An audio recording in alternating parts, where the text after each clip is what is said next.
Bien, hermanos, vamos a entrar aquí ahora a esta parte de la exposición de la palabra para lo que el Espíritu Santo quiere decirnos hoy. Inicialmente, hermano, quisiera que abriéramos nuestras Biblias en la carta del apóstol Pablo a los Gálatas, capítulo 4, versículo 4.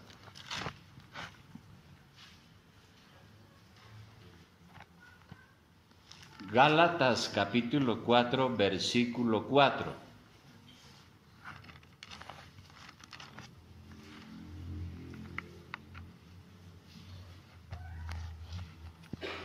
¿Listos?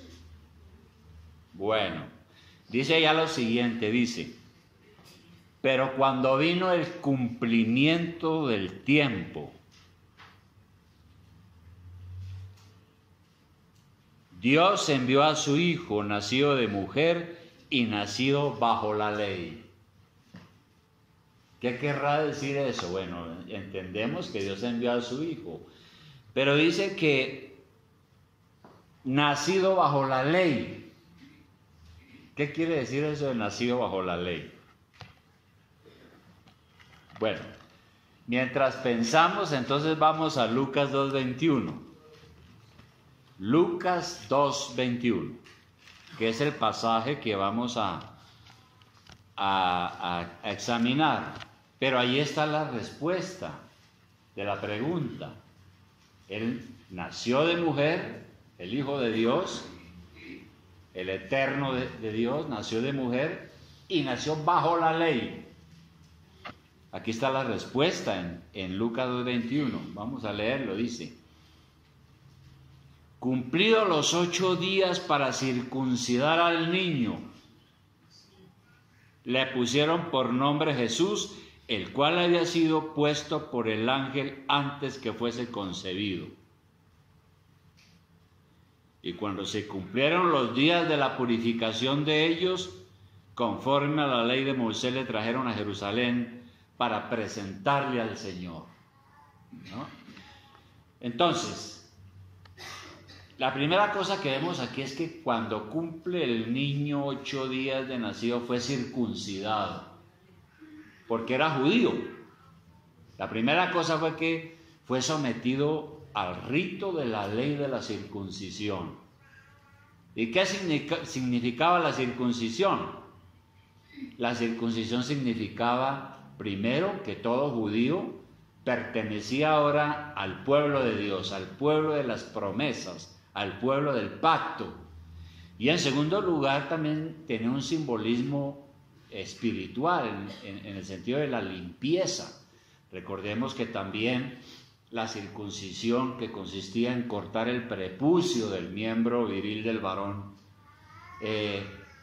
eso también tenía un significado no solamente higiénico, sino también espiritual, indicando la purificación. Bueno, eso pasó a los 8 días. Luego pasó más tiempo, unos 30 días, 33 días más exactamente. Luego José y María trajeron su bebé al templo, como leemos aquí. Pero hay una cosa interesante, dice, el 22 dice: y cuando se cumplieron los días de la purificación de ellos,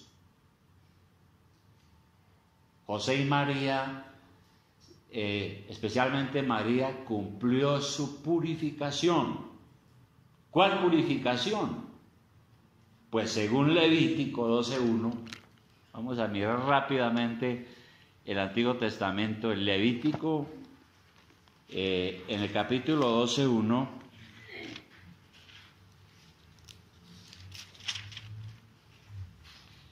dice lo siguiente. Vamos a leer algunos pasajes aquí que son interesantes para que entendamos nosotros la temática. Dice en Levítico 12:1: habló Jehová a Moisés diciendo: habla a los hijos de Israel y diles: la mujer cuando conciba y dé a luz varón será inmunda 7 días. Conforme a los días de su menstruación será inmunda, por las cuestiones higiénicas y sanitarias, ¿no? Y al 8º día se circuncidará al niño, lo cual estaba cumpliendo José y María. Mas ella permanecerá 33 días purificándose de su sangre. Ninguna cosa santa tocará ni vendrá al santuario hasta cuando sean cumplidos los días de su purificación. Y si diera a luz hija, será inmunda 2 semanas conforme a su separación, y 66 días estará purificada de su sangre. Cuando era mujer era más largo. 6. Cuando los días de su purificación fueren cumplidos, por hijo o por hija, traerá un cordero de 1 año para holocausto y un palomino o una tórtola para expiación a la puerta del tabernáculo de reunión del sacerdote. Bueno, y ahí sigue hablando de este tema. Entonces, esa era la ley. Y esa ley también había sido promulgada por Moisés según Éxodo 13. Miremos Éxodo 13. Éxodo 13, versículo 12.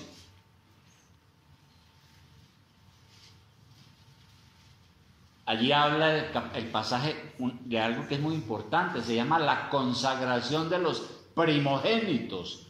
Primogénito quiere decir el primer hijo, ¿no? Que el matrimonio tiene. Entonces había una ley que decía que había que consagrar el hijo mayor, el primero, y que fue regulada con lo que leímos. Ahí en Éxodo 13:12 dice: y dedicarás a Jehová todo aquel que abriere matriz, y asimismo todo primero nacido de tus animales, los machos serán de Jehová. Hasta ahí nomás. Bien, pero aquí nos interesa es todo varón que abre la matriz. Ahora, ¿qué es abrir la matriz? Abrir la matriz es algo que forma parte del proceso de parto. Aquí hay personas que saben de medicina y nos explicarían muy bien eso, pero no hay tiempo. El cuello de la matriz se va dilatando hasta que se abre para permitir la salida del bebé. Durante ese proceso, pues lógicamente hay unos fluidos y hay algo de sangrado en algunos casos, porque María tuvo un parto normal. Un parto normal. Bien, entre los hebreos se requería que una madre permaneciera en casa durante aproximadamente 40 días, los 8 de la circuncisión y 33 más, después del nacimiento del hijo varón. Y como ya leímos, durante ese tiempo la mujer se consideró impura y no podía ir al templo, no podía participar de los servicios religiosos en la congregación. No podía. Era necesario esa purificación, no solamente por cuestiones higiénicas, sino quizás también por el significado de la sangre. Recordemos que para los hebreos la vida estaba en la sangre. Para los hebreos. Y como los holocaustos eran la misma situación, los holocaustos eran sacrificios de animales en los cuales se derramaba su sangre. Como la paga del pecado es la muerte, al sacrificar el animal y derramar su sangre, en un sentido el animal pagaba con su vida por los pecados de la persona que ofrecía el sacrificio. Por eso todo sacrificio por el perdón de los pecados debía haber derramamiento de sangre. Con la muerte del animal se obtenía el perdón y la vida. Por eso a Jesús se le llama el Cordero de Dios que quita el pecado del mundo. Él fue ofrecido en la cruz derramando su sangre por nuestros pecados. Después de los 40 días, entonces trajeron al niño Jesús al templo para presentarlo al Señor. ¿Qué quiere decir eso de presentarlo al Señor? Recordemos lo que dijo Gálatas. Él nació bajo la ley. Tenía que cumplir todo lo de ley, la circuncisión y todos estos ritos. ¿Y qué decía la ley? Según, vamos ahora al pasaje inicial, Lucas 2, donde leímos ya lo de la presentación de Jesús, presentarlo al Señor. En Lucas 2:23, donde hemos estado leyendo, vuelve y dice, como está escrito en la ley del Señor, todo varón que abriere la matriz será llamado santo al Señor. O sea, José y María conocían muy bien el Antiguo Testamento como judíos, habían leído el Levítico y habían leído las leyes de Moisés, ¿no? Todo este asunto. Está claro. Y eso había sido ordenado, como digo, desde Moisés en Éxodo 13:12. Éxodo 13:12.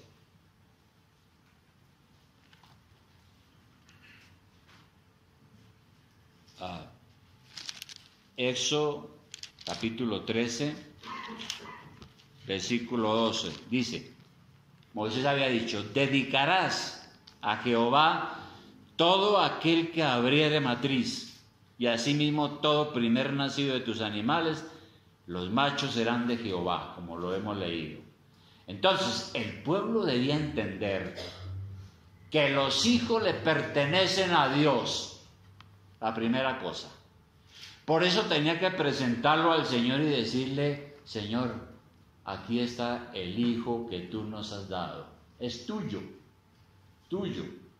Era propiedad del Señor. Y luego entonces se le permitía redimir el hijo. Es decir, comprar ese hijo que le pertenecía al Señor. Por eso abajo en el versículo 13 dice, aún de los animales, todo había que presentarlo a Dios.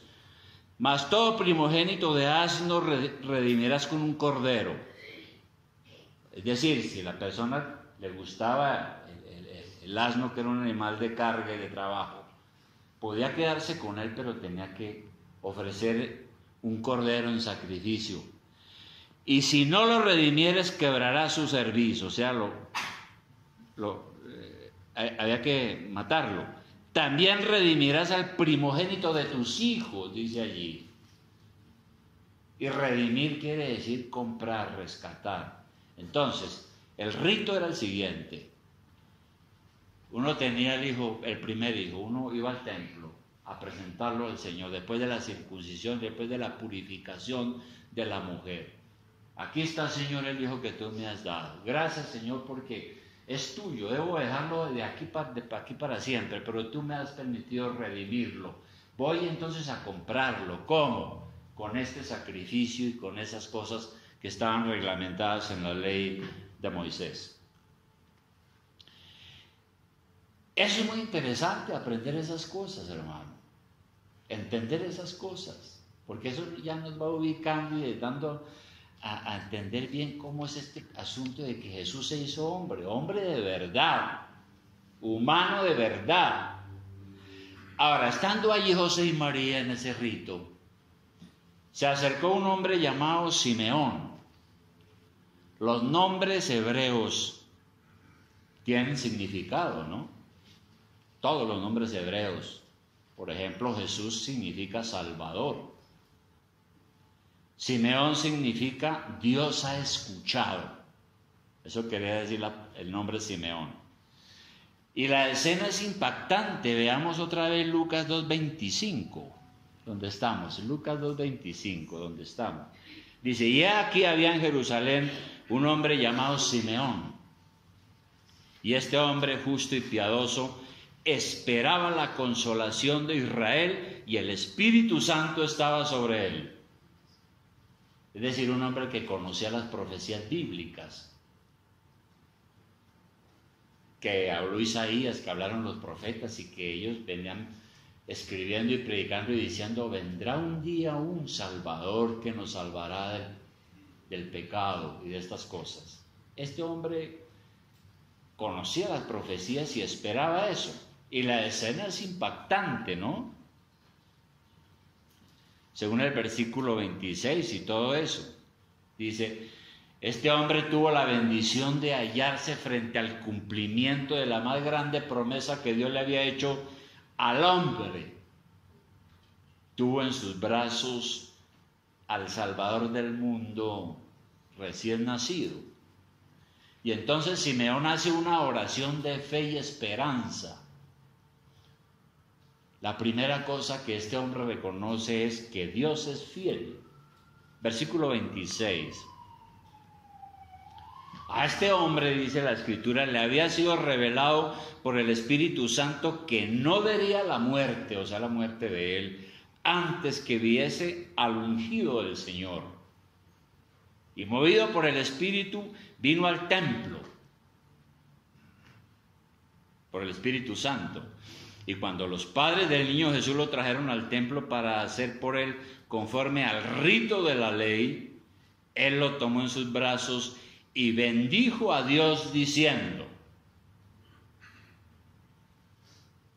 Entonces, a este hombre le había sido revelado por el Espíritu Santo el cumplimiento de la promesa de Dios, y él la esperaba, y parece que este hombre tuvo un descanso espiritual tremendo, una promesa que estaba basada en la palabra de Dios, y Dios cumple su palabra. Es decir, todo lo que Dios ha hablado y que nosotros tenemos aquí en la Biblia, Dios lo cumple. Dios no es hombre para que mienta, dice las Escrituras. Todo lo que Él ha hablado aquí tiene cumplimiento. Entonces la confianza y la esperanza que tenemos en Dios no está en el vacío, está sustentada en lo que Dios ha dicho aquí. Y usted y yo tenemos que tener fe en lo que está aquí, porque lo que está aquí en la palabra de Dios sí tiene cumplimiento. ¿Cuál es la promesa de Dios para el hombre hoy? Porque este hombre Simeón está dando gracias a Dios porque allí está presenciando al Salvador del mundo. ¿Cuál es la promesa para el hombre de hoy? Juan 8:31. No pierda de vista Lucas, donde estamos, ya regresamos, pero unas páginas adelante, el Evangelio de Juan 8:31, tenemos la promesa para el hombre de hoy, para nosotros. Juan 8:31 dice así. Dijo entonces Jesús a los judíos que habían creído en él: si vosotros permaneciereis en mi palabra, es decir, si ellos creen la palabra, obedecen la palabra, son guiados por la palabra, seréis verdaderamente mis discípulos y conoceréis la verdad y la verdad os hará libres. Esa es la promesa de Dios hoy. Que si creemos en su palabra, Él nos hará libres y conoceremos la verdad. Y no hay nadie que habiendo creído en el Señor hoy no haya experimentado ese cambio de vida, un nuevo amanecer, una nueva esperanza. Yo no sé cuál ha sido su experiencia, hermano, pero cuando yo tenía como 24 años me pasó eso. Conocí un día esta palabra, Dios me abrió el entendimiento, vi con claridad muchas cosas, conocí la verdad de todo y nació en mí una esperanza. Y por eso fue que empecé a ir a la iglesia y todo eso. Yo nunca pensé ser pastor. Dios fue que me puso ahí más adelante. Bueno, entonces la primera cosa que reconoce este hombre, ¿no? Reconoce que Dios es fiel, cumple lo que dice. Y reconoció que Jesús es el Salvador del mundo. Versículo 30, volviendo a Lucas. Lucas 2:29 y 30 dice: una vez que Simón toma al niño en sus brazos, hace una oración, bendice a Dios y dice: ahora, Señor, despide a tu siervo en paz conforme a tu palabra. Porque han visto mis ojos tu salvación. Entonces lo primero que reconoce es en este niño al enviado de Dios. Hoy todavía tenemos que reconocer a Jesucristo como el enviado de Dios. ¿Cómo hacerlo? Pues se necesita la obra del Espíritu Santo en nuestro corazón. Si no hay esta obra del Espíritu Santo, nadie puede reconocer a Jesucristo como Dios. Así le sucedió al apóstol Pedro. Recuerdan al apóstol Pedro en Mateo capítulo 16. Ya regresamos, pero vale la pena mirar la experiencia del apóstol Pedro en Mateo 16. En Mateo 16, versículo 13.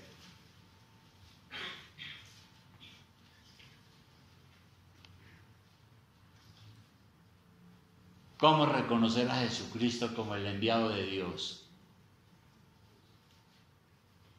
Aquí está. Dice en Mateo 16, 13, viniendo Jesús a la región de Cesarea de Filipo, preguntó a sus discípulos diciendo, ¿quién dicen los hombres que es el Hijo del Hombre? El Hijo del Hombre es un título para Cristo, ¿no? Ellos le dijeron, uno es Juan el Bautista, otros Elías y otros Jeremías o alguno de los profetas.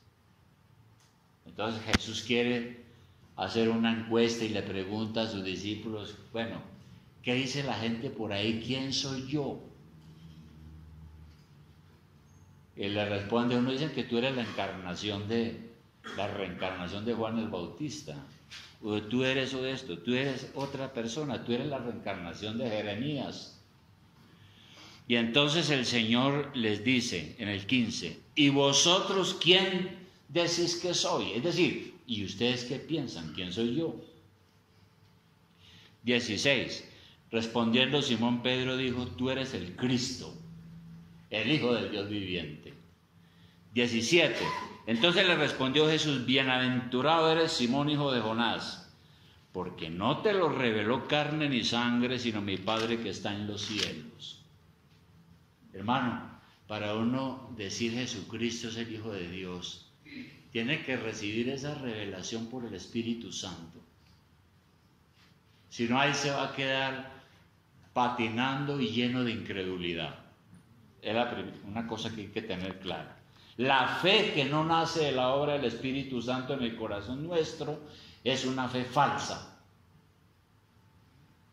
Por eso es que hay tanto cristiano falso, ¿no? Dicen que son cristianos, pero no son cristianos. Otro aspecto de este hombre llamado Simeón es que reconoció que la salvación viene de Dios, ¿no? Porque él dice allí, volviendo a Lucas 2, han visto tus ojos, mis ojos tu salvación, dice el 31, la cual has preparado en presencia de todos los pueblos. Entonces él reconoce que la salvación viene de Dios. Ningún hombre sobre la tierra, por más santo que sea, puede traernos la salvación. Nadie, absolutamente nadie. Ese es el gran problema con el catolicismo, ¿no? Que creen que los hombres nos traen la salvación. La salvación es de Dios de principio a fin.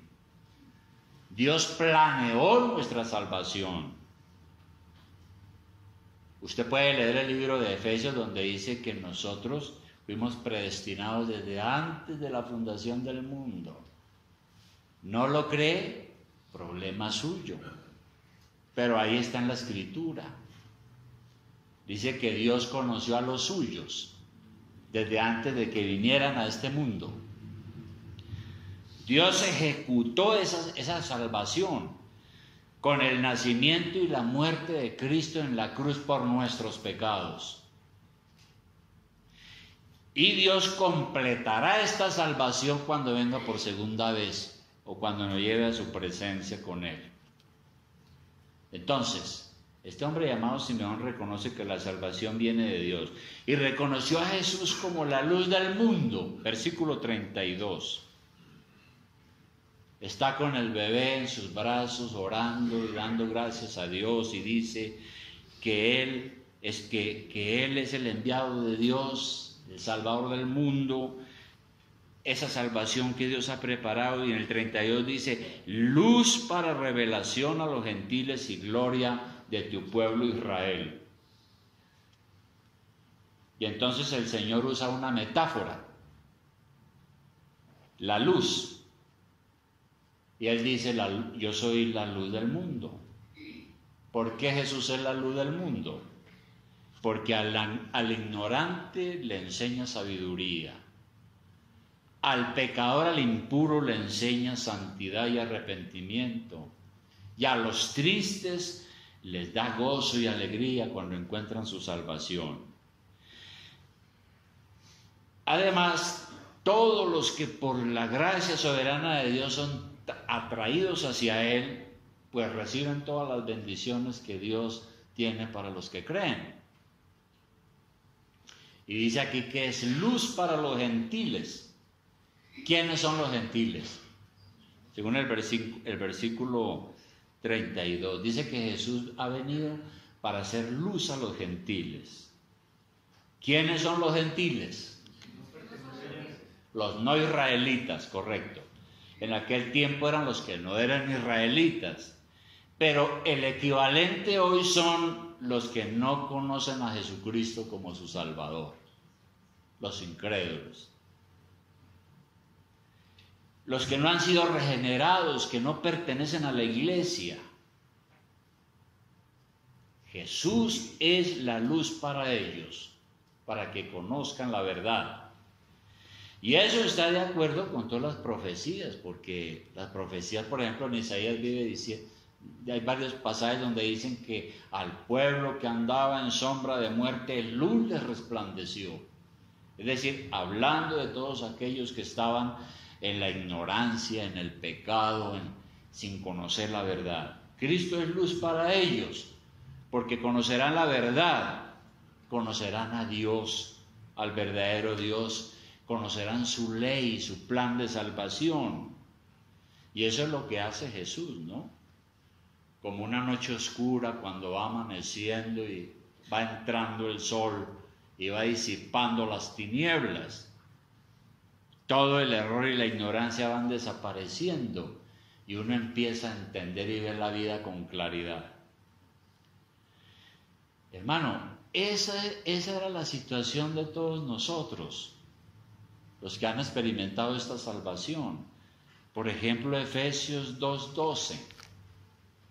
¿Qué dice de nosotros Efesios 2:12? Nosotros que no somos judíos, somos gentiles. ¿Qué dice de nosotros Efesios 2:12? Dice lo siguiente, 2:12. En aquel tiempo estabais sin Cristo. ¿Cuál tiempo?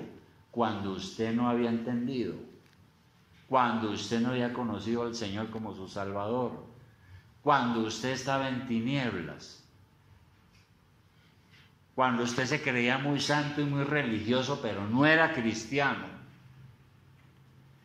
En aquel tiempo estabais sin Cristo, alejados de la ciudadanía de Israel y ajenos a los pactos de la promesa, sin esperanza y sin Dios en el mundo. Eso es algo terrible. Yo no sé si usted vivió eso, pero yo sí lo viví siendo un muchacho, ¿no? Yo a veces miraba para todas partes y decía, ¿yo para dónde voy? ¿Qué estoy haciendo aquí? ¿Cuál será mi futuro? Sin esperanza y sin Dios en el mundo. Esa es la cosa triste. ¿No era también la situación suya antes de reconocer a Jesús como su Salvador? Pues bien, Jesucristo ha venido para hacer luz, sacándonos de la oscuridad, de las tinieblas del pecado. Por eso Jesús dijo, el que me sigue no andará en tinieblas, sino que tendrá la luz de la vida. Ahora, lo triste es que no todos siguen esa luz. No todos. Algunos siguen la luz, algunos sí, pero muchos no. El Señor dijo, muchos son los llamados, pero pocos los escogidos. Y lo dijo cuando Él dijo que a la gente le gusta es el camino ancho que ofrece el mundo. Seguir la luz, o sea, seguir a Cristo, significa confiar en Él y obedecerle. Significa creer en Él y por gratitud guardar sus mandamientos. Entonces, la responsabilidad de las personas es seguir la dirección de la luz, no su propio camino, porque su propio camino lo va a conducir a un desierto. Y luego, dice aquí, este hombre Simeón dice, casi al final, dice, despide a tu siervo en paz. Después de que él ya se da, en el versículo 29 dice, teniendo al bebé en los brazos, dice, ahora Señor, despide a tu siervo en paz. ¿No? Es decir, puedo morir tranquilo. En realidad nadie va a tener paz verdadera en su alma, ni ahora ni a la hora de la muerte, si no encuentra esta salvación. No la va a tener. Por el contrario, quien haya recibido por medio de la fe en Jesucristo esta salvación, entonces puede morir tranquilo. Y por último, ¿qué le dice el Señor? ¿Qué nos dice el Señor? ¿Qué le dice el Señor a usted en Juan 8:12? Juan 8:12.